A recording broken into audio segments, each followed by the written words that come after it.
감사합니다. 여러분 불러주셔서 여러분들하고 말씀을 나눌 수 있게 돼서 참 감사해요. 어, 오늘 제가 조금 아까 읽은 말씀을 가지고 여러분들과 오늘 나누려고 하는 이야기의 중요한 명제는 뭔가 하면 기도하라고 그러셨죠, 목사님이. 거룩하신 하나님, 그리고 선하신 하나님, 은혜 베푸시기를 너무나 기뻐하시는 하나님, 저희들이 오늘 하나님의 은혜를 바라고 기대하며 하나님의 은혜의 보좌 앞에 나왔습니다. 아버지 하나님, 저희들의 각자의 형편과 사정이 다 다릅니다. 그러나 하나님께서 이 모든 것들을 아시는 아버지께서 저희들에게 가장 합당하게 하나님의 은혜를, 하늘의 기쁨을 저희들에게 부어주시옵소서. 아버지 하나님, 이 시간에도 주의 은혜를 바라고 또 베푸신 은혜에 감사하여 주 앞에 헌상한 귀한 손길들 하나님 축복하셔서 저들의 삶이 하늘에서 부어주시는 은혜 위에 은혜, 은혜 위에 은혜로 넘치는 삶이 되게 하여 주시옵소서. 예수 그리스도의 이름으로 기도하옵나이다. 아멘.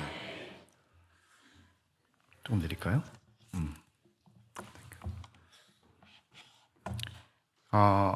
우리가 이제 신앙생활에서 굉장히 중요하게 생각해야 되는 명제가 있는데, 그건 하나님이 선하시다는 거예요.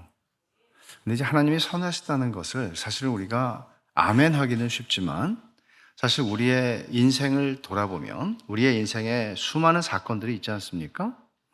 그 많은 사건들, 우리가 일생을 살면서 그것이 10년을 살았던 70년, 80년을 살았던 우리 인생에서 우리가 만났던 사건들, 그 중에서도 내 인생에서 이 일이 일어나지 않았으면 더 좋았을 뻔했겠다고 생각하는 일들이 대부분 있죠. 그리고 삶이라는 게 내가 원하는 대로 사라지지 않죠. 10살 때, 20살 때 생각하던 삶을 사는 사람 없습니다. 그러면 우리의 인생에서 일어나는 이 모든 일들을 하나하나 헤아려 볼 때 그 결론을 하나님은 선하시다고 말할 수가 있겠는가 하는 건 그렇게 쉬운 문제는 아니죠. 우리는 물론 성경에서 하나님이 선하시다는 걸 배워서 알고 믿어요. 그렇지만 우리의 삶 속에서 그게 얼만큼 설득력이 있게, 그리고 진짜 내 가슴 깊은 곳에서, 그리고 내가 인생을 살면서 경험했던 가장 힘들고 일어나지 않았으면 더 좋았을 뻔했었던 그런 일들을 생각하면서 그래도 하나님은 선하시다고 말할 수 있는가? 이거는 굉장히 어려운 문제죠. 그러나 성경은 그럴 수 있다고 말해요. 그럴 수 있다고 말하고, 그런 속에서도 내가 하나님의 선하심을 신뢰한다면 그 신앙은 굉장히 강력한 것이죠. 그 신앙은 세상이 감당할 수 없는 거죠. 근데 이거는 특별한 신앙이 아니라 성경이 말하는 구원 얻는 믿음이에요. 그래서 저는 오늘 하나님이 선하시다는 얘기를 좀 하려고 합니다. 아마 내내 할 거예요. 신앙생활을 하면서 저는 모태신앙이에요. 그리고 저는 4대째, 제가 4대째 믿는 집안에서 태어나서 교회라고 하는 곳은 저에게는 제 삶에 빼놓을 수 없는 중요한 곳이었고, 저는 기독교 문화 속에서 자랐고, 말하자면 언제나 하나님이 계셨고 언제나 하나님을 믿었고, 교회 안 나간 적도 없지만 아파도 교회 가서 죽으라고 그러는 게 우리 분위기였어요. 집안에 당연하게 믿었어요. 그리고 은혜를 받고 목사가 되어야 되겠다 생각을 했어요. 중학교 때. 그리고 나중에 목사가 됐어요. 그리고 인도네시아에서 사람들이 복음을 듣지 못해서 죽어간다는 얘기를 듣고 선교사가 되어야 되겠다고 생각을 했어요.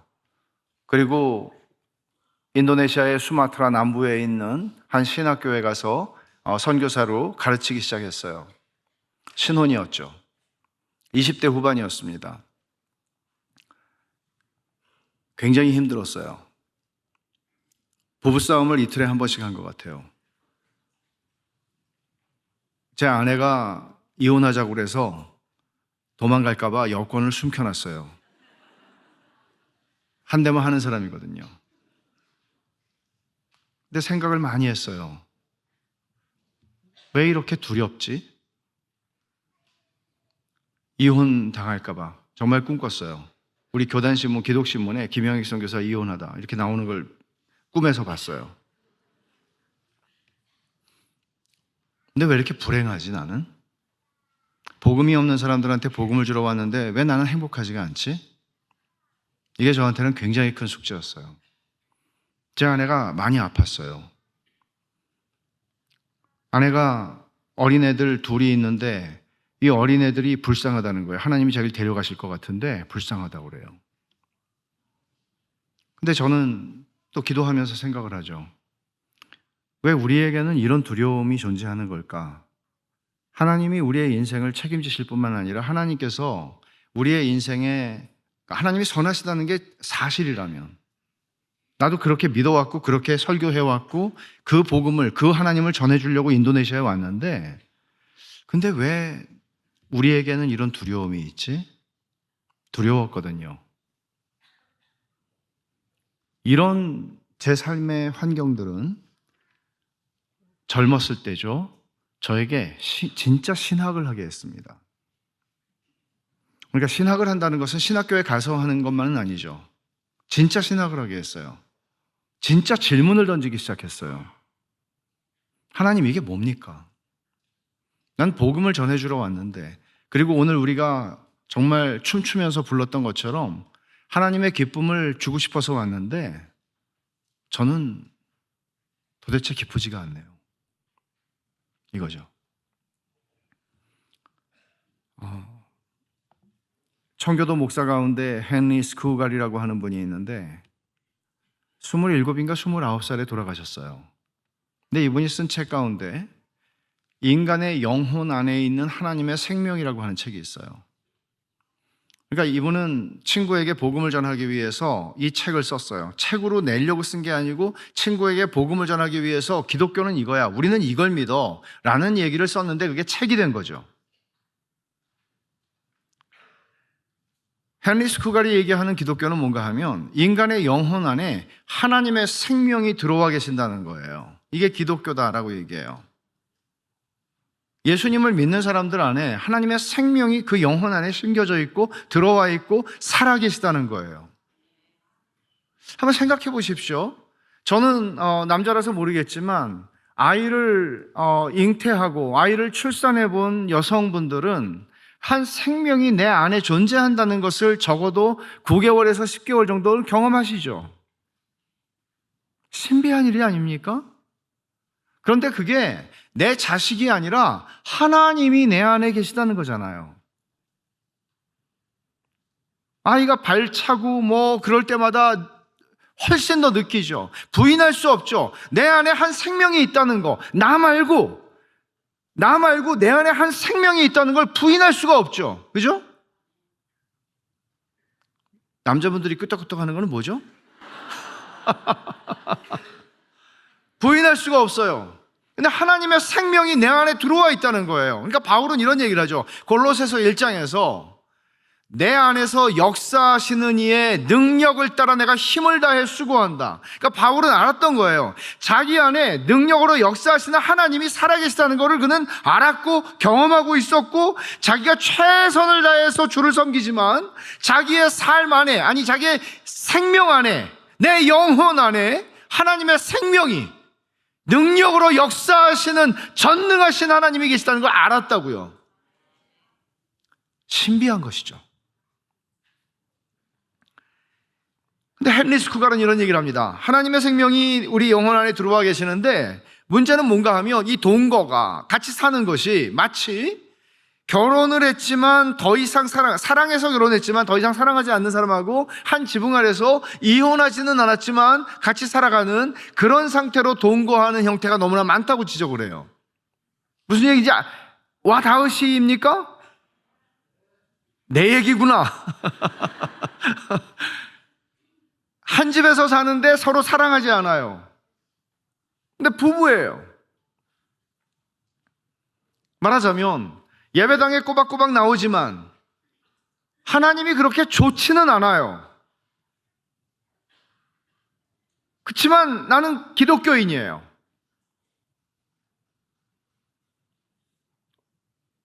지옥 가기는 싫잖아요. 미니멈 이런 생각을 가질 수도 있겠죠. 그러니까 우리가 그리스도인으로서 살아간다는 것을 입증하는 것, 내 안에 하나님의 생명이 계시다는 것을 입증하는 것은 뭘까? 그건 그냥 우리의 관념은 아니잖아요. 이런 게 있잖아요, 여러분. 상상 임신이라는 게 있잖아요. 내가 임신했다고 스스로 생각하는 거예요. 그리고 실제로 그런 사람들의 상상력이 실제로 내 안에 생명이 태동이 있다는 걸 느낀다는 거죠. 기독교 신앙이 그런 겁니까? 그런 허구예요? 그런 관념이에요? 신념이에요? 아니죠. 기독교는 실제예요. 살아계신 하나님이 내 안에 계시는 거라고요. 여러분이 아멘을 크게 한다고 해서 계시는 게 아니고 그냥 계시는 거예요. 그냥 계시는 거예요. 근데 이제 이 면에서 우리가 기독교 신앙은 하나님을 믿는다고 하지만 우리의 믿음이 연약해질 때에는 하나님이 계시지 않은 것 같고 내 안에 하나님이 계시지 않은 것 같고 때로는 나의 고난이 깊어져 갈 때 우리는 욥이 한때 그렇게 생각했던 것처럼 하나님이 날 버리셨나? 이런 생각도 하게 되죠. 때로는 우리의 어떤 종교적인 열심을 가지고 하나님을 느끼고 싶어 하기도 합니다. 안간힘을 쓰는 거죠. 제가 한 두 사람의 이야기를 좀 하고 싶은데, 두 사람의 이야기를 하기 전에 이제 옛날에 그 굿을 많이, 지금도 굿을 많이 하긴 하겠죠. 근데 저는 어렸을 때 용산구 원효로에 살았는데 그 시장이 있었어요. 용문시장인가 하여간 시장이 있었는데 거기서 때때로 굿을 했어요. 굿을 하는 거 이렇게 저는 이제 말씀드린 것처럼 그런 걸 볼 기회가 없으니까 제사도 한 번도 본 적이 없으니까 신기하게 이렇게 보면 그 무당들이 하는 얘기가 있어요. 그게 뭔가 하면 뭔지 아시죠? 정성이 모자란다. 그럼 정성이 모자란다는 얘기는 뭔가 하면 너희가 지금 굿을 하는데 500만 원짜리 굿을 하는데 저쪽에서 지금 1000만 원짜리 굿을 하는데 니네 기도를 듣겠냐 저 기도를 듣겠냐. 그러니까 돈을 올리라는 거죠. 네? 그래서 신을 감동시키라는 거예요. 그러니까 니네가 이 굿판을 버려서 신을 감동시켜야 그 신이 네가 원하는 대로 네 자식을 병을 고쳐주든지 아니면 니네 사업을 잘 되게 해주든지 할 거 아니냐는 거예요. 이건 전형적인 종교에 대한 설명이에요. 무당들이 굿하는 것만의 문제가 아니라 이거는 일반적인 모든 종교가 가지는 특징이에요. 신을 감동시켜라. 그러면 신이 너를 복 주실 것이다. 그럼 기독교는요? 기독교는 그게 아니죠. 자, 제가 두 사람을 예를 든다고 했는데 5세기 초반에 아프리카에 있던 20세기 역사, 기독교 역사에서 아직 가장 탁월한 신학자 가운데 한 분인 어거스틴이라고 하는 분입니다. 천재였어요. 이 사람이 30 무렵에 회심을 하게 되는데 그 전까지는 카르타고의 유학을, 카르타고 북아프리카죠. 북아프리카 사람이에요. 아마 흑인이었겠죠. 잘 사는 집 아들이었어요. 그래서 유학을 갑니다. 그리고 거기서 공부를 하는데 뭐 철학이나 그 당시에 모든 학문들을 섭렵하죠. 그리고 또 시간이 남아돌고 머리가 뭐 워낙 좋은 사람이니까 천재였어요. 17살짜리가 한 여자를 데리고 동거를 하면서 아기도 나요. 머리에 피도 안 마른 게 그렇게 하는 거예요. 그래도 이 사람은 머리가 남아도는 사람이니까 당시에 마니교라고 하는 신비주의 종교에 또 깊이 빠지기도 합니다. 근데 어머니 모니카가 아들의 회심을 위해서 눈물로 기도하는 것 알죠? 부담되죠. 그렇지만 자기가 기독교로 돌아갈 수 없다는 생각을 하게 되는 이유 가운데 하나는 뭔가 하면 기독교로 돌아가면 세상이 재미없다는 거죠. 그러니까 이렇게 즐길 거리가 많고 소소한 기쁨들이 많은 이 세상 속에서 내가 어머니가 믿는 그 기독교로 들어가면 거기는 왠지 칙칙해 보이고 거기는 뭔가 재미가 없어 보이고 인생 다 산 사람들 같이 보이고 그런 느낌을 어거스틴은 가졌던 거예요. 그런 기쁨들을 포기할 수가 없었어요. 그러다가 밀란에서 암브로스라고 하는 분의 설교를 들으면서 그 과정 속에서 그는 회심을 하게 되는데 그거는 어거스틴이 하나님을 찾아간 게 아니라 하나님이 어거스틴을 찾아오신 거죠. 이 위대한 철학자는 주님을 만납니다. 그리고 나서 그 당시 사람들이 보통 하던 자서전 같은 걸 썼는데 그거를 예수님을 만나고 나서 그의 고백록이라고 하는 책에서 그는 이런 고백을 합니다. 굉장히 인상적인 고백이죠. 제가 읽어드릴게요. 한때 잃어버리게 될까봐 그렇게 두려워했던 헛된 기쁨들이 한꺼번에 다 제거되었을 때 정말 너무나 상쾌했습니다. 제게서 그것들을 몰아내신 당신은 진정 최상의 기쁨입니다. 제게서 그것들을 몰아내고 그 자리를 대신 취하신 당신은 비록 피와 살에는 아니지만 그 어떤 즐거움보다 더 감미롭습니다. 당신은 최상의 기쁨입니다. 말하자면 그는 자기가 아까워했던 이 세상의 소소한 즐거움들을 다 몰아내신 그분께 감사하다고 얘기를 하죠. 왜? 진짜 최상의 기쁨을 얻었기 때문에. 그 최상의 기쁨은 하나님을 얻은 것에 대한 부산물이 아니라 하나님 자신이 자기에게 최상의 기쁨이라는 것을 알았다는 거죠.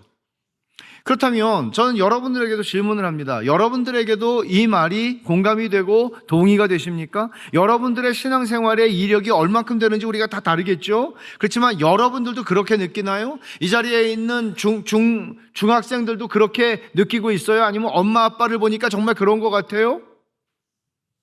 이게 진짜인가요?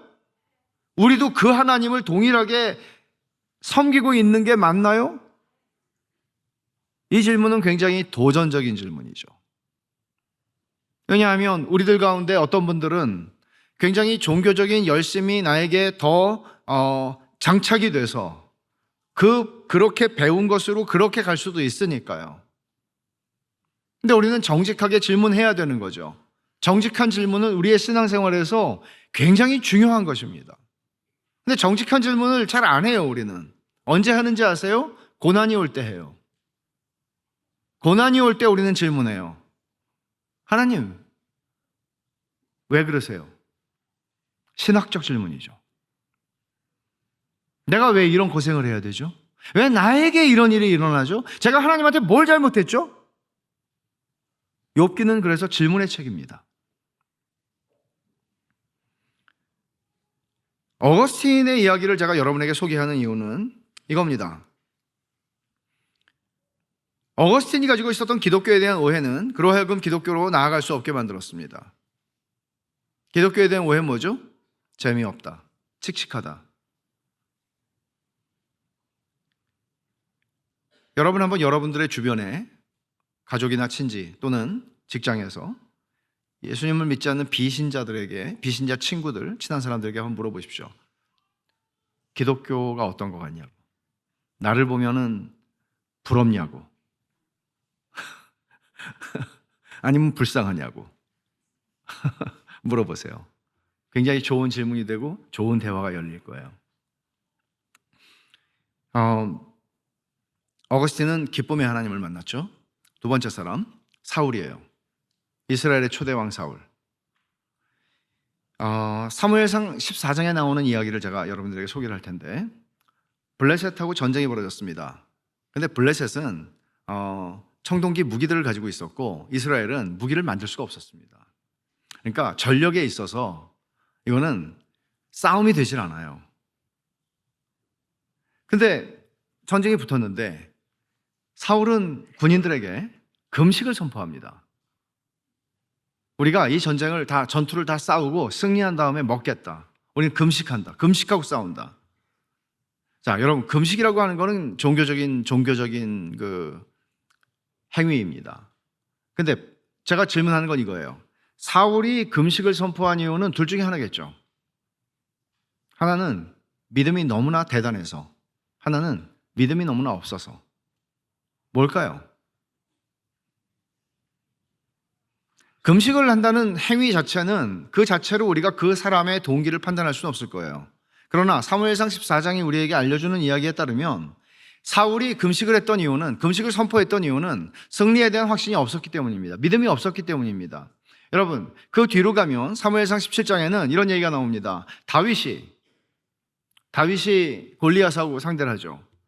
골리앗하고 상대를 하면서 다윗이 잠깐만 나 금식 좀 하고 올게. 그렇게 하지 않습니다. 다윗은 바로 나가서 싸웁니다. 뭐라고 그러죠? 전쟁은 여호와께 속한 거라고. 다윗에게는 믿음이 있었던 거죠. 확신이 있었던 거죠. 사울에게는 그게 없었습니다. 그래서 사울은 이 종교적인 금식이라고 하는 종교적인 수단을 통해서 하나님으로부터 억지로 자기에게 없는, 주어지지 않은 그 승리의 확신을 획득하고 싶었던 거죠. 이런 금식도 있습니다. 지금도 가능합니다. 여러분들도 하실 수 있어요. 그러면 사울에 대해서 우리가 보는 거는 뭐죠?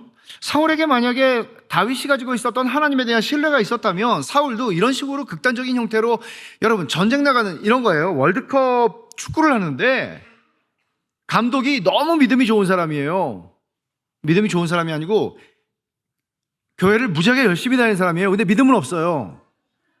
그러니까 야, 우리가 오늘 독이라고 하는데 보나마나 지는데 우리 금식이라도 하고 하자, 이런 거예요. 지금 90분을, 잘못하면 120분을 뛰어야 되는 젊은이들한테 밥을 안 먹이고 전쟁이란다. 경기를 하기 4일 전부터 3박 4일 동안 금식을 시키고 그리고 경기에 내보내는 거예요. 이런 무리한 일을 왜 했는가? 믿음이 없어서 했어요. 종교를 잘 보여주는 모습이에요. 어거스틴이나 사울이나 다 어떤 문제에 걸려 있었나 하면 선하신 하나님에 대한 오해가 있었고 하나님에 대한 신뢰가 없었습니다. 그러니까 선하신 하나님에 대한 오해라고 하는 것은 배워서 아는 그런 차원의 이야기가 아니라 그들은 그 하나님을 신뢰하기 힘들었습니다. 이게 얼마나 중요한 문제인지 아세요? 여러분들이 교회를 몇 년 다녔느냐 하는 것, 그리고 여러분들이 얼마나 열심히냐 하는 것, 이 모든 것들보다 더 중요한 것은 뭔가 하면 여러분들이 그 선하신 하나님을 아는가, 그리고 두 번째 그 하나님을 신뢰하는가. 그렇다면 여러분들은 그 하나님을 진정한 의미에서 즐거워할 수 있을 겁니다. 좋아할 수 있을 겁니다. 그리고 이 좋아함은 굉장히 강력합니다. 이게 기독교가 가지는 힘이에요. 제가 이 이야기를 오늘 여러분들에게 첫날 이 이야기를 하는데, 제가 내일 새벽, 내일 밤, 모레 새벽, 모레 밤, 사실은 다 연결되는 이야기예요. 아침에 새벽에 다 나오시기는 너무 또 제가 무시했나요? 내일 새벽에 못 오시는 분들은 새벽에 한 메시지가 올라가는지 모르겠습니다만은 꼭 듣고 저녁 때 오셨으면 좋겠어요. 왜냐하면 드라마가 이렇게 자꾸 끊어지게 보면은 재미가 없잖아요. 자꾸 물어봐야 되고, 옆에 사람한테. 옆에 사람 은혜 받고 있는데. 그러니까 보고 오세요. 자, 오늘 드라마 에피소드 1. 하나님이 천지를 창조하셨다고 창세기 1장 1절에서 말하죠. 근데 하나님이 천지를 왜 창조하셨을까요? 이게 중요한 질문이에요. 하나님이 천지를 창조하신 목적이 뭘까요? 제가 이 중요한 질문을 우리가 이 질문에 대답하는 게 오늘의 과제인데, 이 질문에 대답하기 위해서 우리가 또 하나 물어봐야 되는 그 문제를 풀기 위해서 거쳐야 되는 단계들이 있는데, 그건 뭔가 하면 하나님이 천지를 창조하시기 전에, 태초에 하나님이 천지를 창조하시니라, 창세기 1장 1절. 그 전에, 태초 이전에 하나님은 무엇을 하셨을까요? 이것도 그렇게 쉬운 대답이 나올 수 있는 얘기는 아니죠. 자, 하나님이 무엇을 하셨을까? 태초 이전에. 그 이야기, 이 질문에 대답하기 위해서 제가 또 하나의 질문을 여러분에게 던집니다. 그건 뭔가 하면, 하나님께서 몇 분이신가? 하나님이 몇 분이신가요? 이렇게 웅성거리실 거예요? 이러니까 우리가 신천지의 밥이 된다니까요. 확실해야 되는 거잖아요, 이거는.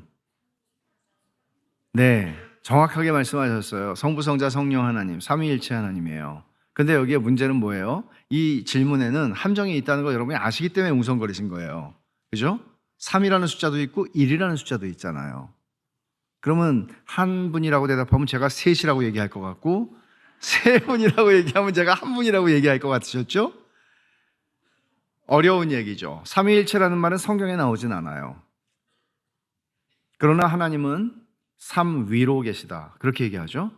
근데 이제 그걸 영어로 표현하면은 there will be three persons, 그렇게 얘기해요. 세 분들이 계시다. 근데 사실 펄슨이라고 하는 말은 되게 신학적으로 유래가 깊은 말인데 라틴어에서 오고 또 히라보에서 오고, 그러니까 이것 때문에 굉장히 많은 논쟁들도 교회 역사에 있었는데, 사실 세 분으로 계시다고 하는 게 우리가 이해하기에는 굉장히 편안한 표현이죠. 왜냐하면 세 분이라고 하면은 우리가 삼신론을 생각할 수 있는데 삼신론일 수는 없어요. 우리는 유일신론이잖아요. 유일신론은 다니엘신론하고는 달라요. 다니엘신론이라고 하는 거는 대표적으로 여호와의 증인이에요. 여호와의 증인이 다니엘신론, 하나님 한 분이신데 그래서 예수 그리스도는 피조물이라고 보는 게 여호와의 증인이에요. 예수 그리스도가 피조물인가요?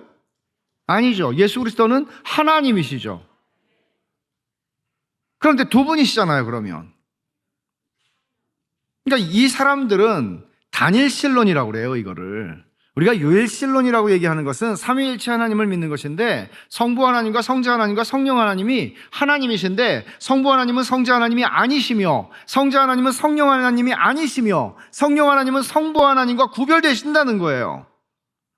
말하자면 성부 하나님이 구약시대에는 드러나셨다가 신약시대에 예수님이 오실 때에는 예수님의 모습으로 오셨다가 성령이 오순절에 강림하실 때는 성령의 옷을 입고 오시는 게 아니라는 얘기예요.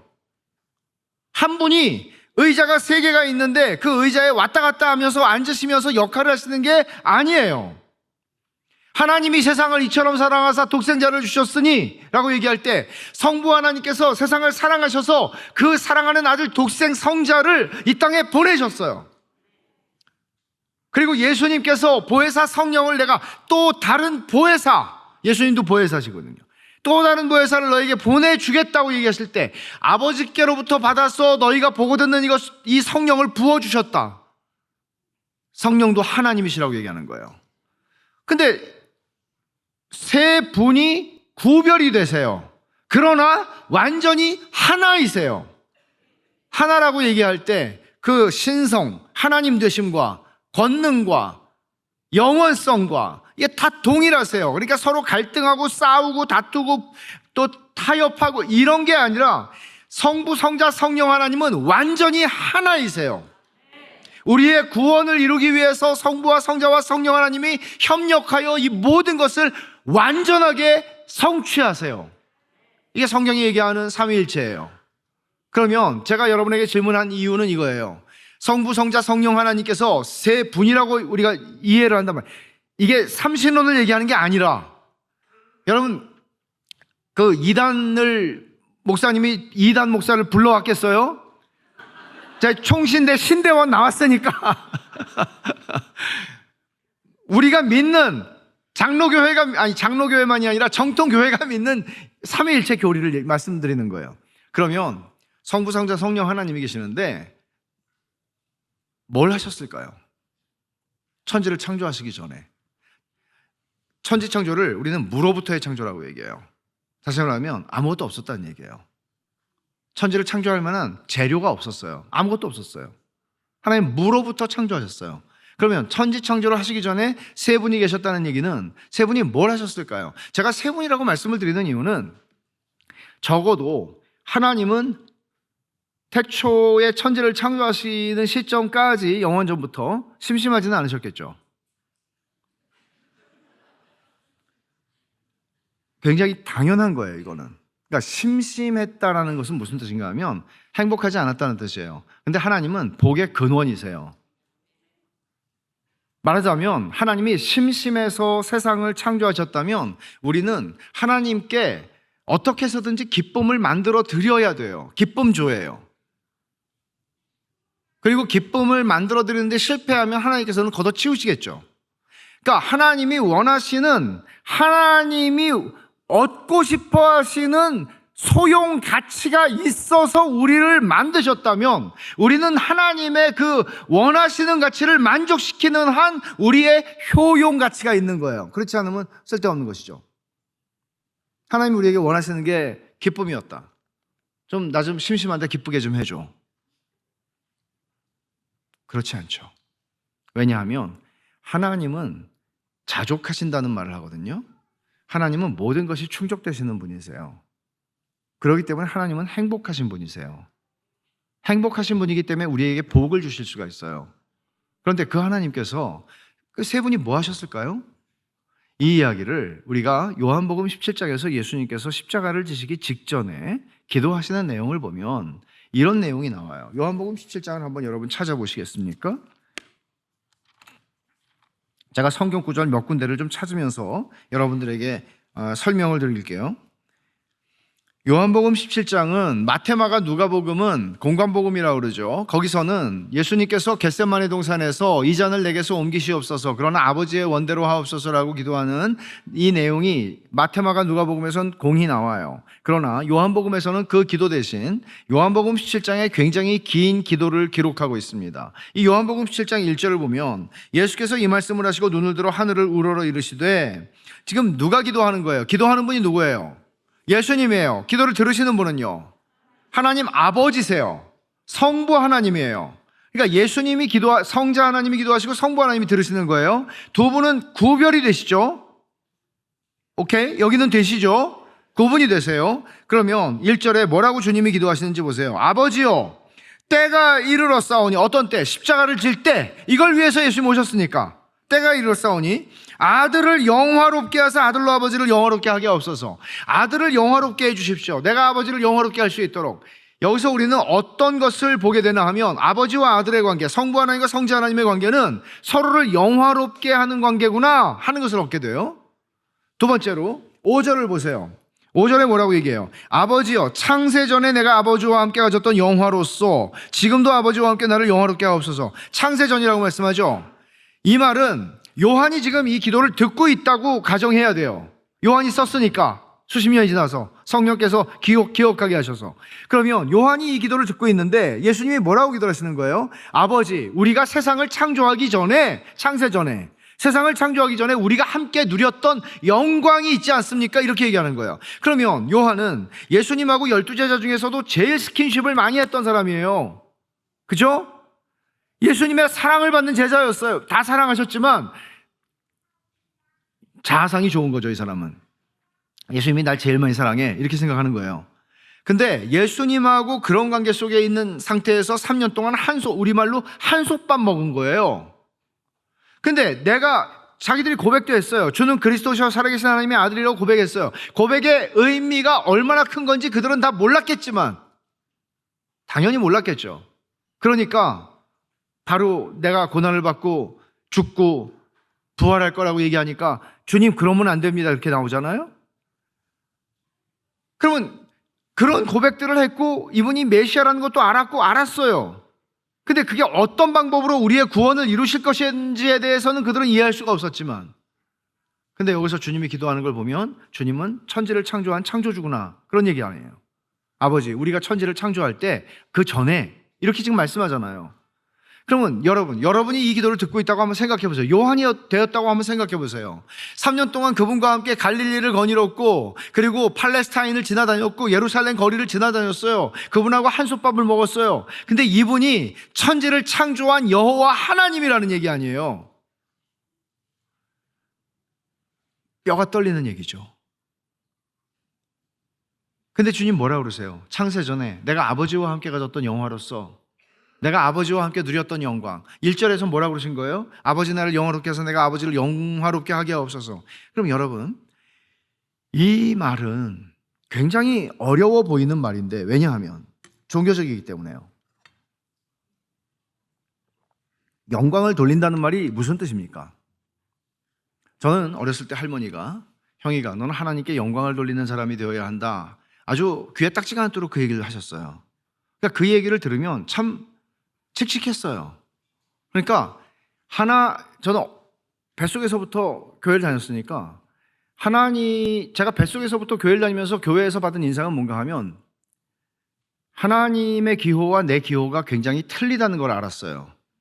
내가 좋아하는 걸 하나님 되게 싫어하신다는 느낌적인 느낌이 있었어요. 주일날 목사님이 돈 쓰지 말라고 굉장히 엄격하게 주일을 성수하는 교회를 다녔는데, 주일 성수를 아침부터 밤 예배까지 드리고 집에 가야 되잖아요, 중고등학교 시절에. 근데 그게 배고프잖아요. 뭐 교회에서 밥도 주긴 하지만, 그러면 남는 시간에 가서 어디 가서 뭐 좀 사 먹고, 튀김집에 가서 뭐 튀김도 먹고, 중국집 가서 짜장면도 먹고, 그럼 이제 저녁 예배 가서 또 회개하고 돈 써가지고, 이런 삶을 살았어요. 그리고 하나님은 춤도 싫어하시는 줄 알았어요. 여러분들 춤 잘 추시던데 아까 보니까 춤도 싫어하시는 줄 알았고 극장 가는 것도 싫어하시는 거라고 생각했고 제가 원하고 뭔가 하고 싶은 걸 죄다 싫어하시는 느낌이 들어서 하나님께 영광을 돌리라고 자꾸 할머니가 그러시는데 아유 나는 세상에서 재미는 보긴 틀렸구나 그런 생각을 했어요. 어거스틴이 이해가 가죠. 근데 여러분 사실 이 영광을 돌린다는 단어의 의미가 그런 방식으로 우리에게 들어온다면 또는 연말에 무슨 시상식을 하면 예수님을 믿는 연예인들이 상을 받으면서 이 모든 영광을 하나님께 돌리는 방식이라면 그게 어떻게 특정인들만이 하나님께 영광을 돌릴 수 있는 것이겠습니까? 저는 어렸을 때부터도 공부를 잘해서 네가 1등을 하면 하나님께 영광을 돌릴 수 있다는데 우리 반에 교회 다니는 애가 10대 명 되는데 이게 영광을 돌릴 길이 없어요. 1등을 한 명만 하니까. 여러분 하나님께 영광을 돌린다는 개념을 이해하는 것이 오늘 하나님의 선하심을 이해하고 하나님을 즐거워한다는 것이 어떤 것인지를 이해하는데 핵심적인 얘기입니다. 잠언 8장을 한번 여러분 찾아보십시오. 잠언 8장 30절입니다.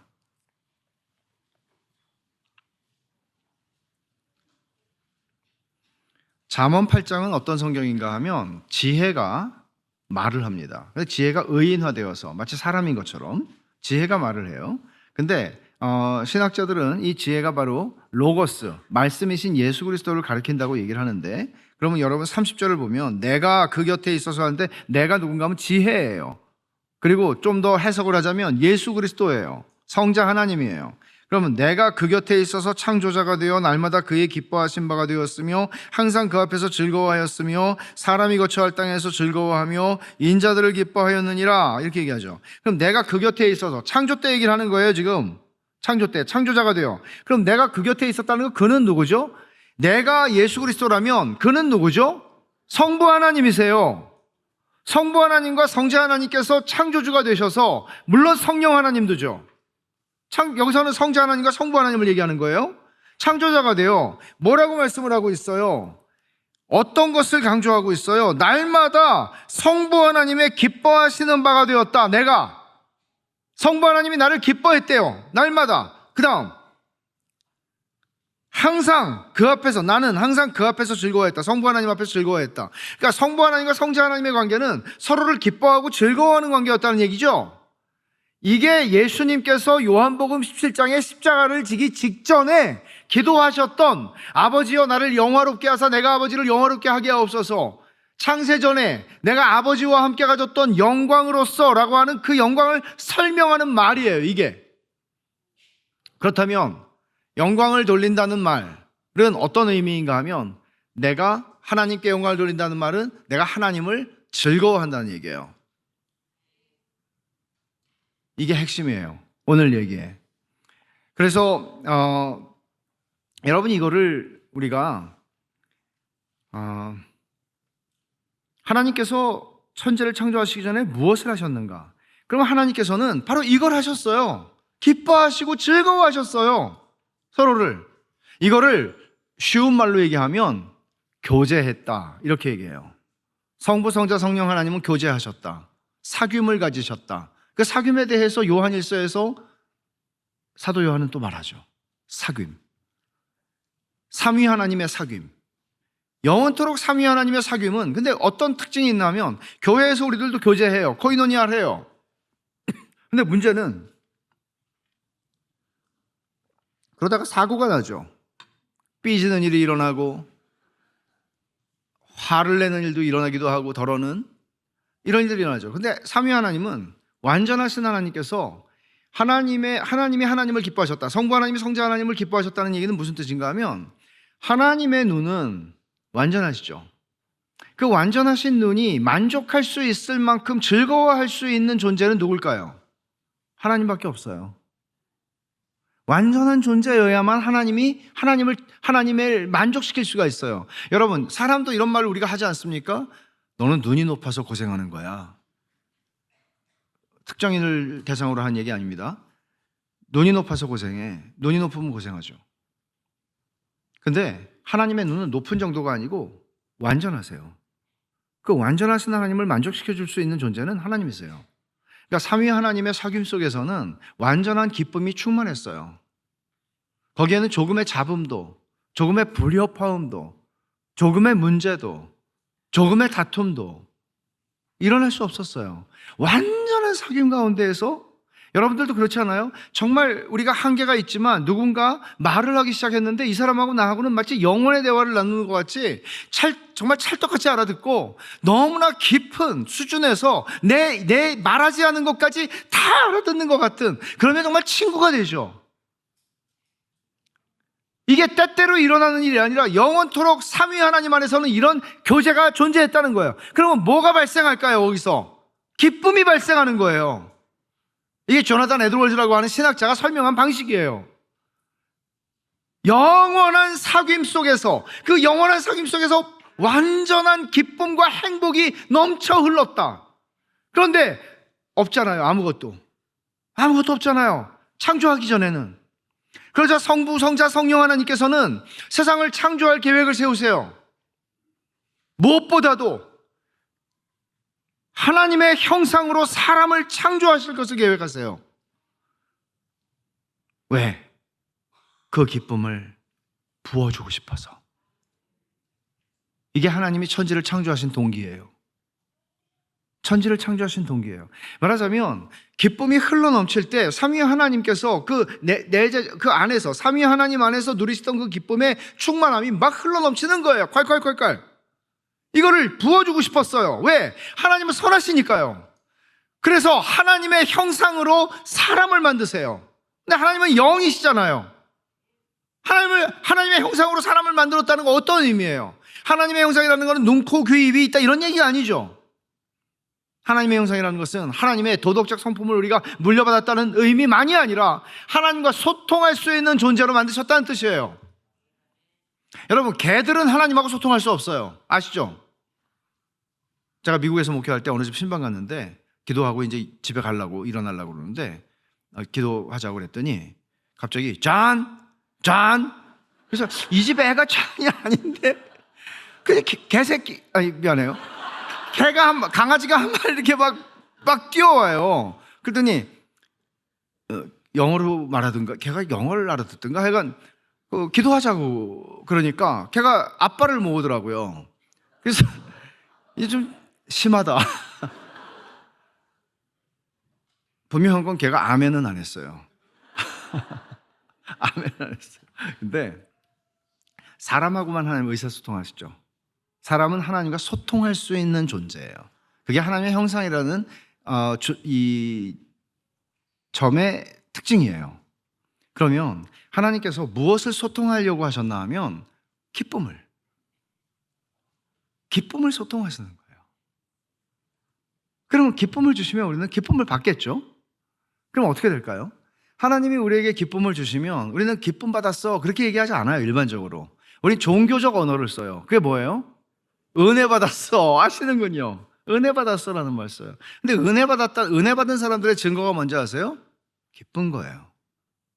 은혜 받은 사람들이 눈물도 흘리고 콧물도 쏟고 뭐 그럴 수 있어요. 근데 기뻐요. 은혜 받았는데 기쁘지 않으면, 은혜 받았는데 서글퍼지고, 은혜 받았는데 슬프고 우울해지면 가짜입니다. 가짜예요. 은혜는 언제나 달콤합니다. 은혜를 받으면 내 삶의 환경이 바뀌지 않았지만 나는 천국을 경험합니다. 기쁩니다. 이건 실제입니다. 왜?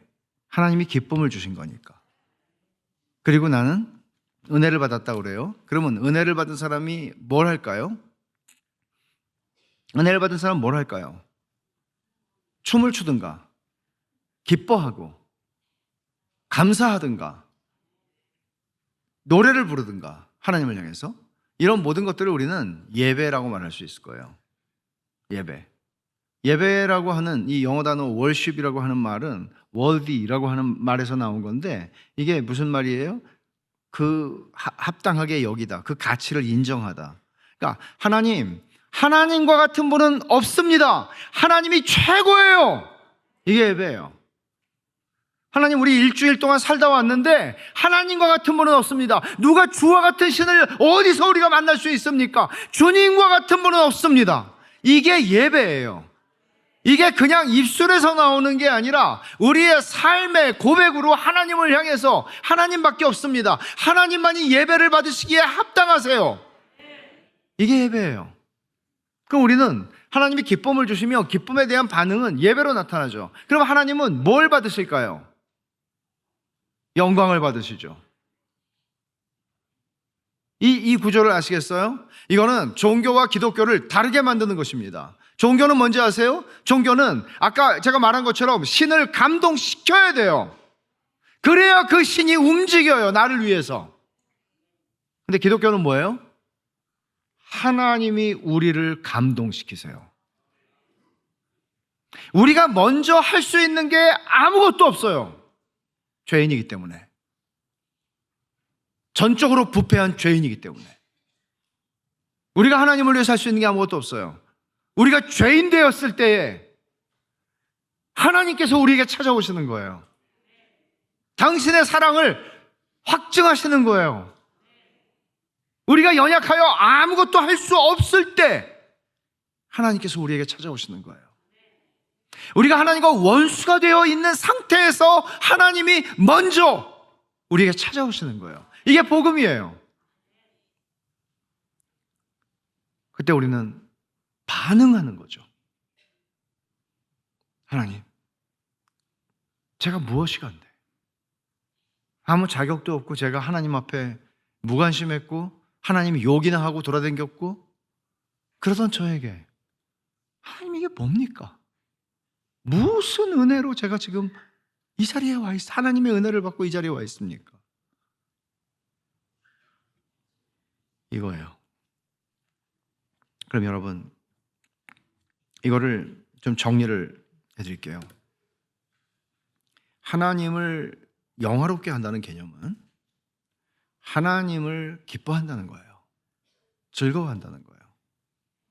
이것을 제가 설명을 하나 제 경험으로 좀 말씀을 드리고 싶은 게 있는데, 아이들이 초등학교 3학년 때, 저희 아이들이 아주 어렸을 때인데, 저는 인생에서 정말 바빴어요. 한 선교단체 대표로 지내면서 설교를 한 달에 한 30번을 했던 것 같아요. 전국으로 돌아다니면서. 그러니까 집에 앉아 있을 일이 없죠. 근데 어느 날 사무실에 나갔는데 아무 약속도, 설교 강의 약속이 없어서 야, 잘 됐다. 그리고 그냥 집으로 들어가서 소풍 갈 준비를 하고 아이들 학교 정문 앞에 차를 대놓고 기다려서 애들을 납치하다시피 해서 용인 에버랜드를 데려갔어요. 그래서 오늘 문 닫을 때까지 놀자. 이런 날이 별로 없으니까 저는 그렇게 애비 노릇을 해야 된다고 생각을 했죠. 근데 오늘 문 닫을 때까지 놀자는데 애들이 내일 시험이라는 거예요. 그래서 아무것도 염려하지 말고 오직 모든 일에 그렇게 하면서 애들을 내일 아빠가 편지 써줄 테니까 그것만 선생님한테 드려. 괜찮아. 그리고 데리고 가서 문 닫을 때까지 놀고 집에 왔어요. 강동구 살았는데. 그래서 집에 들어오니까 얼마나 피곤하겠어요. 밤 12시 거의 됐죠. 그래서 이제 잠이 솔솔 와서 이제 잠 들려고 그러는데 오누이가 서로 말을 하는 거예요. 뭐라고 말하나 하면, 오빠, 아빠 진짜 좋지? 이 오빠가, 야, 우리 아빠 같은 아빠가 어디 있냐? 친구들 다 봐라. 우리 아빠 같은 아빠는 없지. 그래서 둘이 막 계속 티키타카 하는 거예요. 그래서 잠이 깨죠. 잠이 깰 뿐만 아니라 영광을 받았어요. 물론 제 인생에서 저희 가족의 이 역사에서 한 번 일어난 일이긴 한데 잊을 수가 없어요. 그리고 굉장히 영광스러웠어요. 근데 이제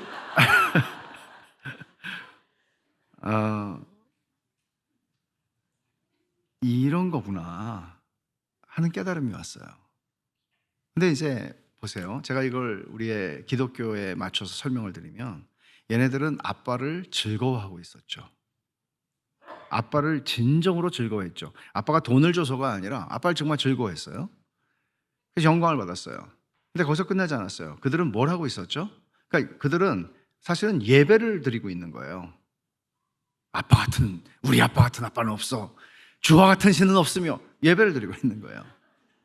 그죠? 아빠의 가치를 인정하는 거예요, 기꺼이. 그리고 그들은 또 교제를 하고 있었어요. 성도의 교제.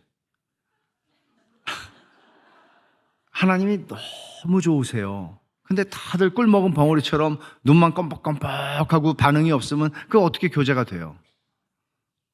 어떻게 하셨어요? 비밀을 하셨네. 그리고 막 좋으신 하나님을 얘기해요. 교제하는 거예요. 근데 그 속에서 걔네들도 기뻤죠. 근데 우리 딸은 전도까지 했다는 거죠. 학교 가서. 제가 박해를 했어요. 핍박을 했어요. 야, 너 그렇게 하다가는 왕따 당해. 너 아빠 자랑 좀 그만하고 돌아다녀. 친구들이 싫어해, 너를. 근데 걔는 그렇게 박해를 해도 가서 자꾸 아빠 자랑을 하는 거예요. 학교만 가면. 왜 그랬을까요? 전도하라고 막 떠밀고 막 그냥 리본 붙여주고 막 아버지는 사랑이시라 막 이런 거 해가지고 내보내서 그랬을까요? 아니요. 좋아서. 자기가 좋아서. 근데 저는 이 이야기가 저에게는 굉장히 소중한 것이 이게 정말 하나님을 믿는 거구나. 그리고 이 이야기의 핵심이 뭔지 아시겠어요? 기쁨이에요. 하나님을 기뻐하는 거고요. 그들이 기뻐하는 거고요. 자기들끼리. 이 기쁨이 그들을 뭘 하게 해요? 자랑하게 해요. 예수 그리스도를. 이게 신앙의 본질이라는 거죠. 근데 이거를 대단한 걸 제가 깨달았다는 것이 아니라 여러분 생각해 보세요. 창조 때의 이야기를 한번 보세요. 하나님께서 천지를 창조하실 때에 남자와 여자를 지으시죠. 근데 에덴 동산에 두세요. 에덴 동산의 뜻이 뭔지 아세요? 에덴의 뜻이? 에덴은 사람이 지은 이름이 아니에요. 하나님이 지어주신 이름이에요. 에덴의 뜻은 기쁨이에요. 그러니까 하나님은 기쁨을 주고 싶어서 창조하셨기 때문에 기쁨의 동산에 그들을 놓으셨어요. 그리고 하나님께서 모든 것이 좋았다고 말씀하셨는데 좋지 않다고 말씀하신 게 뭐죠? 남자가 혼자 있는 게 좋지 않다 그랬죠. 그리고는 여자를 만들어 주세요. 근데 여자를 만들어 주실 때 그 과정을 보세요. 하나님께서 야, 너도 이제 일 좀 해야 돼. 또 멀쩡한 놈이 일 안 하면 안 돼. 여기 나가서 진흙 좀 퍼와.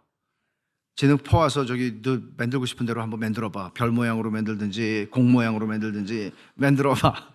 응달에다가 말려. 그게 여자가 되니라. 그렇게 말하지 않죠, 성경은. 하나님께서 조금 의인화된 표현을 쓰자면 하나님께서 아담을 재우시고 마취시키시고 외과 의사처럼 여시고 갈비뼈 하나를 꺼내시고 그걸로 여자를 만드시고 닫으시고 마취를 푸시고 아담을 깨우세요. 엄청난 서프라이즈죠. 아담이 기절할 지경입니다. 그래서 아담이 처음으로 말한 게 이는 내 살 중에 살, 뼈 중에 뼈. 처음으로 여인을 찬송하는 얘기를 해요. 하나님 찬송이 아니고 여인 찬송이에요. 이게 아담이 처음으로 했던 말이에요. 성경에 기록된. 하나님께서 어떤 하나님의 의도를 여러분이 여기서 읽으시나요? 칼빈은 이렇게 얘기하거든요. 기독교 강요에서 하나님께서 아담과 하와를 맨 마지막에 창조하신 6일째에 맨 마지막에 창조하신 이 부성애적인 사랑을 보라고. 하나님께서는 아담과 하와를 창조하시기 위해서 모든 환경을 최적화시켜서 아주 완전하게 조금 더 덥지 않게 조금 더 춥지 않게 조금 더 먹을 것이 없는 조금 불편하지 않게 완벽한 여러분 새로 진 집에 들어가 살면 무슨 문제가 생겨요? 일반적으로 하자가 있잖아요. 근데 그런 하자가 하나도 없도록 하나님께서는 하루하루 감리공사를 마치시고 완전하게 오케이 좋았더라. 그러고 남자와 여자를 창조하세요. 조금도 부족함이 없도록 조금의 불평도 나올 수 없도록. 왜? 기쁨을 주시고 싶어서. 그리고 여자를 창조하시는 과정도 설명하죠. 왜? 하나님은 기쁨을 주고 싶어서 아담과 하와를 창조하셨다는 것을 보여주는 이야기죠. 그러나 3장에서 범죄한 이후의 이야기는 달라집니다. 내일 아침에 제가 그 죄에 대한 이야기를 여러분들과 나눌 텐데, 천지창조의 동기가 하나님께서, 삼위 하나님께서 누리시는 기쁨의 교제 속에서 그 기쁨을 나눠주고 싶으신 것이었고, 그 기쁨을 나누어 주었을 때 우리가 그 기쁨을 너무나 좋아하면서, 하나님, 정말 하나님 같은 분은 안 계세요. 하나님을 예배할 때 하나님 영광을 받으시는 게 하나님 천지를 창조하신 목적이에요. 하나님의 영광은 목적이고 하나님의 기쁨은 동기예요. 그리고 이 둘은 만나요. 이것을 400년 전에 우리 장로교회의 표준 문서라고 일컬어지는 웨스트민스터 문서들이 있어요. 한 5년 정도의 시간 동안에 100여 명 이상의 목사 신학자들이 모여서 만든 기독교 신앙의 근간이 될 수 있는 신앙 고백서와 대요리 문답, 소요리 문답, 성경 공부 교재라고 볼 수 있는데, 이런 것들을 만들어요. 근데 그 소요리 문답이나 대요리 문답은 기독교인들을 가르치기 위한, 기독교가 무엇인지를 어려서부터 가르치기 위한 게 소요리 문답이고, 이제는 직분자들이나 또 성인들을 위해서 만든 게 대요리 문답인데 좀 길죠. 근데 이 두 가지 문서의 첫 문답 형태로 되어 있어요. 근데 첫 번째 질문은 이거예요. 사람의 제일 가는 목적이 무엇이냐예요. 여러분, 이거는 들어보셨을 겁니다. 답이 뭐죠? 하나님을 영화롭게 하고 그분을 영원토록 즐거워하는 것입니다. 그러면 하나님을 영화롭게 하는 것, 그분을 영원토록 즐거워하는 것, 두 개가 나오죠. 영광을 돌리다, 그리고 기뻐하다, 즐거워하다, 두 개가 나오죠. 탁월한 설명입니다.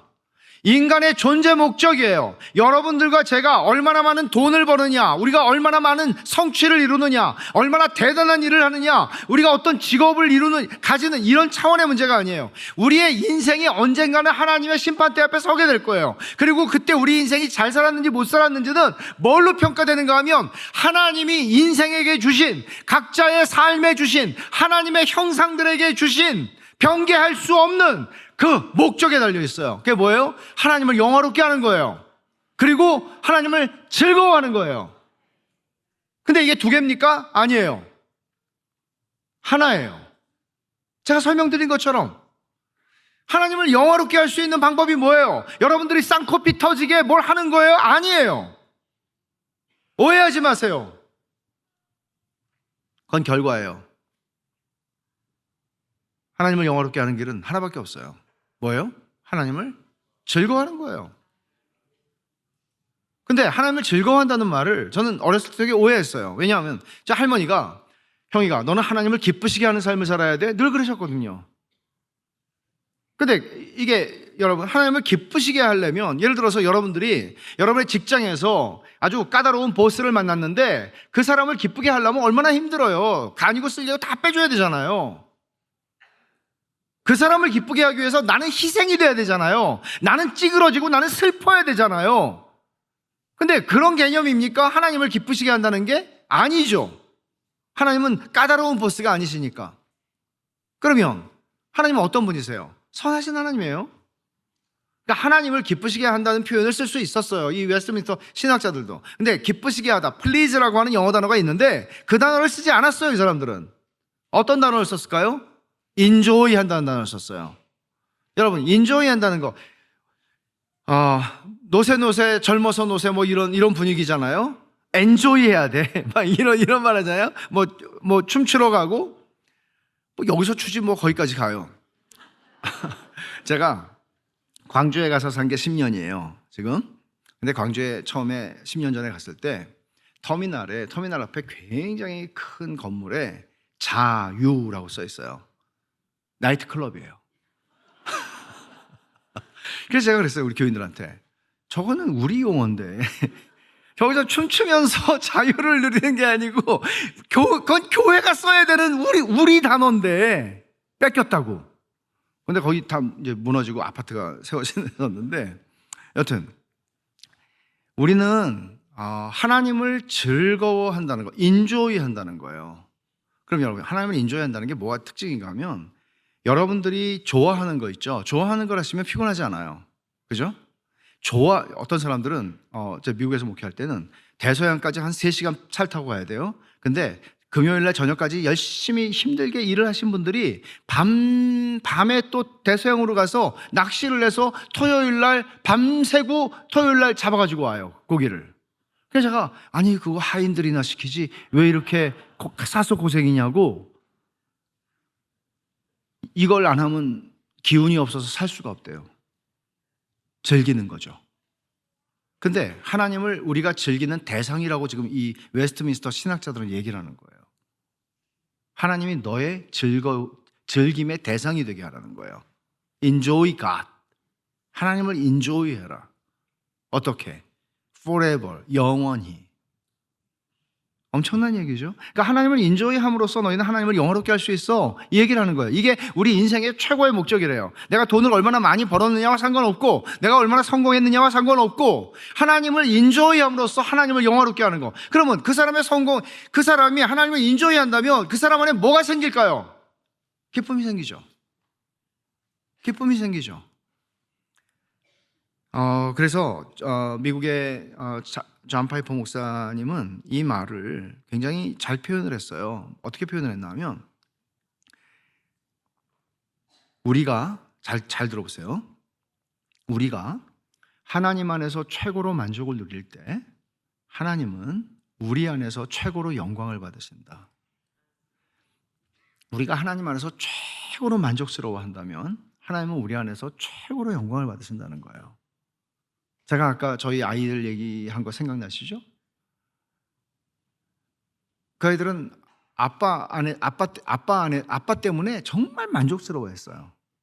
저는 걔네들 때문에 정말 영광스러웠어요. 여러분들이 만일 여러분들이 갑작스럽게 획득하게 된 어떤 재물 때문에, 돈 때문에 여러분들이 며칠을 즐거워하고 기뻐하신다면, 누가 여러분들의 마음을 살펴보고 있다면 이렇게 생각할 수 있을 거예요. 야, 정말 돈이라는 존재는 정말 영광스러운 존재구나. 여러분들을 정말 기쁘게 하는 존재는 있습니까? 무엇입니까? 하나님입니까? 그러니까 하나님이 정말 나의 기쁨이 되시는 분인가? 진짜 내가 하나님을 즐거워하나? 이거 굉장히 중요한 문제예요. 근데 이제 제가 내일도 계속 얘기를 할 문제는 뭔가 하면, 하나님을 즐거워한다는 게 이렇게 단순하지 않거든요. 왜냐하면 하나님을 즐거워하기 힘든 일들이 우리 삶에는 참 많이 일어나요. 하나님이 왜 나한테 이러시지? 이런 일들도 우리는 생각을 하고 이 명제를 다룰 필요가 있죠. 신앙생활을, 저와 여러분들이 여기서 아마 신앙생활을 1년도 채 안 하신 분들도 계실지 모르겠습니다만은, 오랫동안 신앙생활을 하신 분들이 우리가 참 위험한 지점이 뭔가 하면 의무가 나를 끌고 가는 것이에요. 의무가. 예를 들어서 목사인데 제가 목사라고 하는 의무가 저의 신앙생활과 저의 목회를 끌고 간다면, 그냥 의무감 때문에 제가 목회를 하는 목사이고 그리스도인이라면 참 불쌍한 건 저 자신도 불쌍하겠지만 저희 교회 교인들이 참 불쌍하겠죠. 그렇지 않습니까? 그렇죠. 마지못해서 하는 거니까, 의무감 때문에. 그러면 여러분들의 신앙생활 어떻습니까? 여러분들을 끌고 가는 힘이 뭔가요? 그것은 의무감입니까? 그러니까 장로님들도 계시지만, 내가 장로라는 중직을 맡아서 직분자로서 그 장로라는 직분의 무게에 의해서 내가 끌려가는 것입니까? 아니면 내가 하나님의 자녀로서 하나님을 즐거워하기 때문인가? 우리는 이 질문을 늘 던질 필요가 있거든요. 되게 중요한 거죠. 의무가 나쁘다는 얘기를 하는 거 아닙니다. 의무는 굉장히 중요합니다. 그러나 의무만이라면, 내 신앙이 의무만이라면 그것은 굉장히 위험한 겁니다. 의무는 기쁨을 질식시키거든요. 기쁨이 존재하잖아요. 그래서 기쁨이 없어요. 제가 선교사들을 훈련시키고 선교사들을 파송하는 일을 한 8년 정도 했는데, 제가 저보다 젊은 사람들에게 그런 얘기를 종종 했어요. 야, 네 얼굴 보고 예수 믿겠냐? 무슨 네가 세상 죄를 짊어지고 가는 하나님의 어린 양이냐?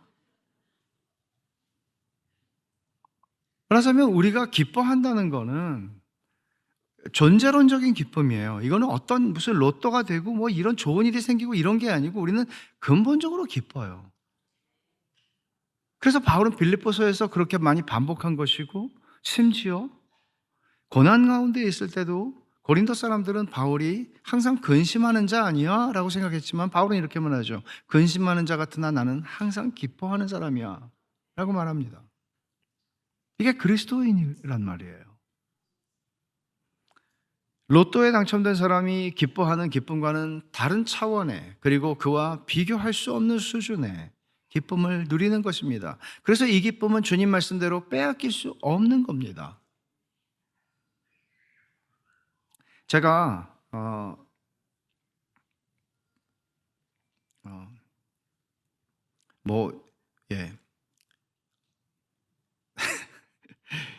제가 이제 시간을 되게 잘 마치거든요. 제가 설교 시간을 다 됐어요. 다 됐는데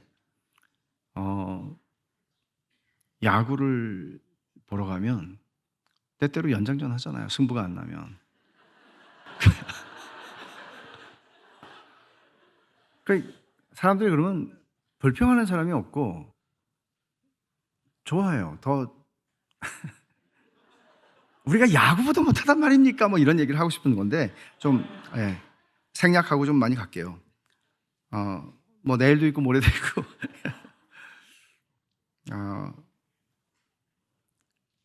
제가 오늘 어떤 말씀을 우리가 읽었는지 여러분 기억하세요? 그 본문을 이제 시작하려고 지금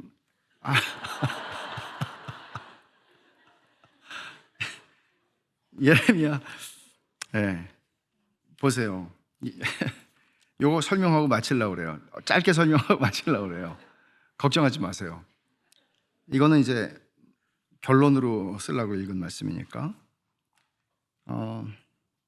내가 그들에게 한 마음과 한 길을 주어 자기들과 자기 후손의 복을 위해 항상 나를 경외하게 하고 그들에게 복을 주기 위해. 복이라는 말 많이 나오죠. 복이라는 말은 하나님의 선하심이라고 하는 말의 명사형이에요.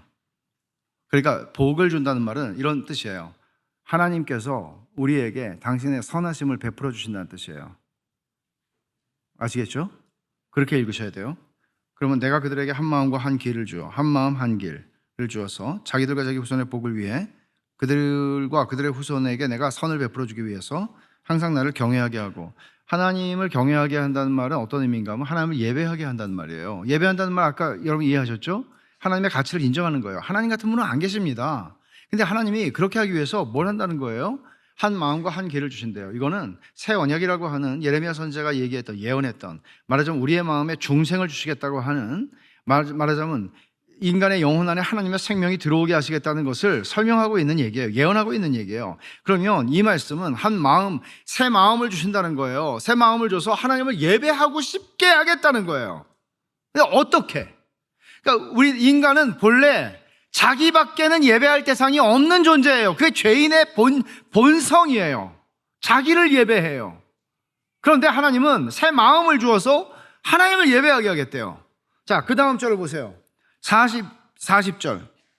내가 그들에게 복을 주기 위해 그들을 떠나지 아니하리라는 영원한 언약을 그들에게 세우고. 영원한 언약이에요. 유효한 거예요. 우리에게 영원한 언약이에요. 그들에게 세우고 나를 경외함을 그들의 마음에 두어 나를 떠나지 않게 하고. 근데 이 말을 영어 성경 중에 New Living Translation이라고 하는 의역을 한 성경이 있는데 이 성경이 너무나 번역을 잘했어요. 그래서 이거를 제가 좀 설명을 드리고 싶은데, 내가 그들에게 복을 주기 위하여, 이 말을 그 성경은 어떻게 번역했나 하면 내가 그들을 위하여 선을 베풀어 주는 일을 결단코 그치지 아니하겠다 하는 영원한 언약이에요. 그러니까 내가 너희들에게 선을 베풀어 주는 일을 결단코 그치지 않겠다는 영원한 언약을 너희와 맺을 거라고 말씀하세요. 선을 베풀어 주는 걸 never stop doing good. 결코 그치지 않을 거예요, 하나님이. 이 말은 엄청난 말이에요. 우리의 인생이 하나님의 전능하신 하나님의 손 안에 있다는 것은 어떤 의미인가 하면, 하나님께서 내 인생에 단 한순간도 이상한 일이 일어나는 것이 아니라 모든 것이 하나님이 베풀어 주신 선하심이라고 선언하는 거예요.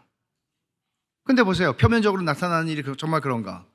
표면적으로 나타나는 일은 감당하기 힘들 만큼 고통스러운 일들이 인생에 일어나요. 기독교인이라고 해서 피해가는 게 아니에요.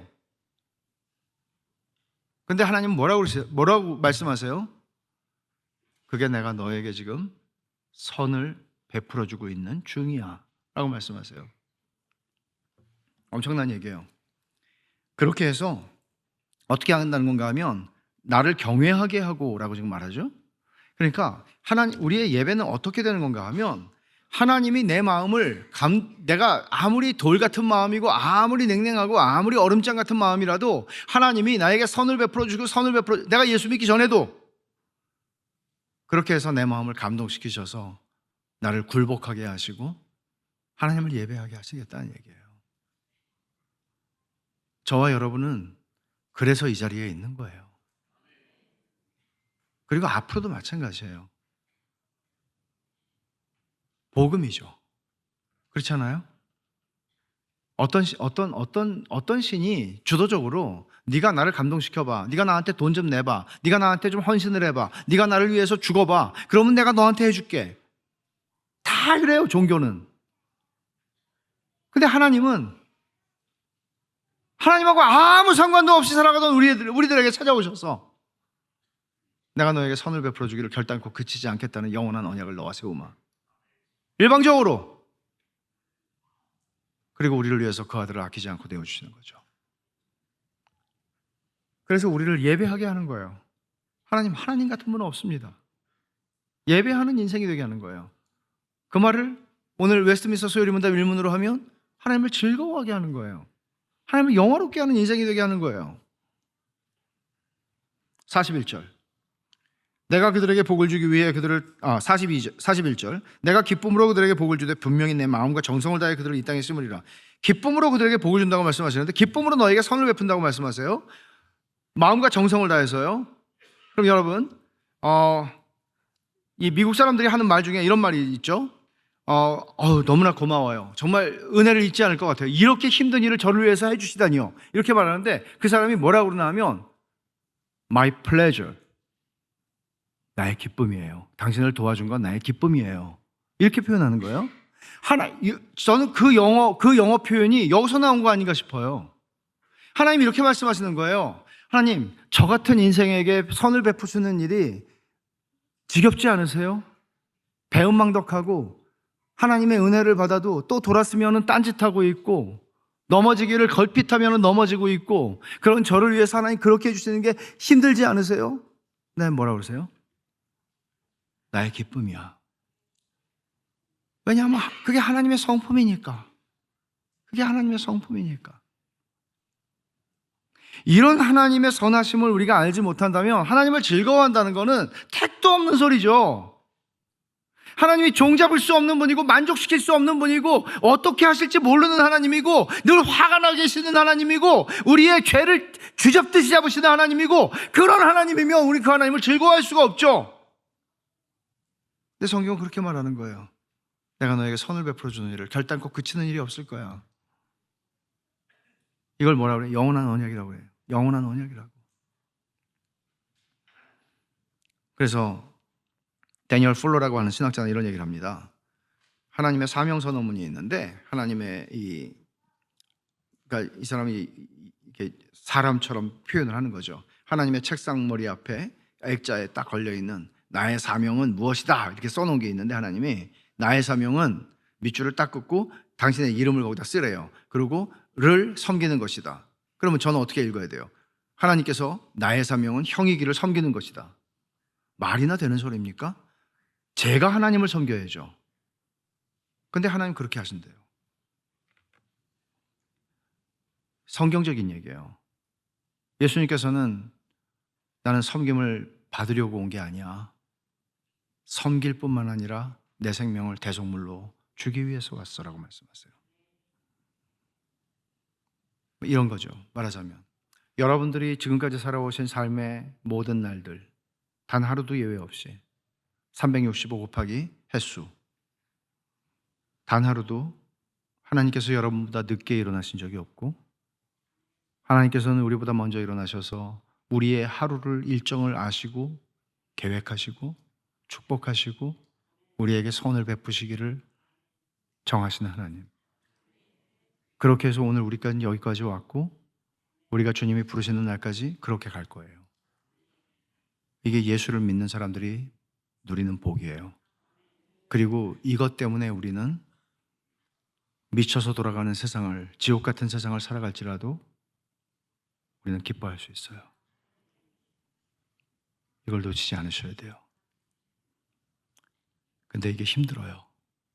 이렇게 저절로 되지 않아요. 그거를 약장사 같은 느낌이 드는데 내일 아침에 할 거예요. 기도하십시다.